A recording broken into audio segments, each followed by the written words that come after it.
السلام عليكم ورحمة الله وبركاته. متابعي قناة ميديا سبورت، أهلا بكم. صدمة وجنون عمرو أديب بعد فوز الأهلي على مازيمبي بنصف نهائي دوري أبطال أفريقيا وصعوده للنهائي. شاهد ماذا قال. في البداية عطروا فمكم بذكر الله، ولا تنسوا الصلاة والسلام على سيدنا محمد. ولو أنت محب للنادي الأهلي ما تنساش لايك للفيديو والاشتراك بالقناة وتفعيل الجرس ليصلك كل فيديوهاتنا. بعد انتهاء مباراة الأهلي ومازيمبي في إياب نصف نهائي دوري أبطال أفريقيا، والتي انتهت بفوز الأهلي وصعوده إلى نهائي دوري أبطال أفريقيا، صرح الإعلام الزملكاوي عمرو أديب مصدوم وقال: الأهلي فاز على مازيمبي وصعد لنهائي دوري أبطال أفريقيا. الأهلي في نهائي دوري أبطال أفريقيا يا جماعة، وإحنا بنلعب هنا في الدوري. بس الحاجة الغريبة إن الأهلاوية ما فرحوش قوي يعني بالصعود للنهائي. طبعا متعودين على كده، كل سنة بيلعبوا نهائي دوري أبطال أفريقيا،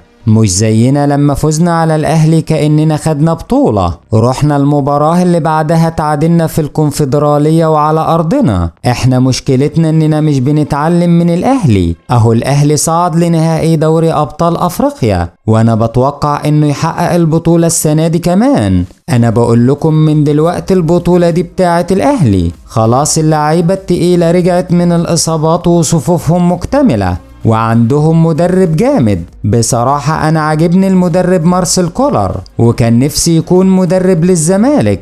بس الأهلي يا جماعة مختلف عن كل الفرق في أفريقيا. أنا بعترف إنه كبير أفريقيا دلوقتي، وبصراحة صعب أي فريق تاني ياخد بطولة من الأهلي. في النهاية لو حابب يوصلك كل أخبار كرة القدم ما تنساش لايك للفيديو والاشتراك بالقناة وتفعيل الجرس ليصلك كل فيديوهاتنا.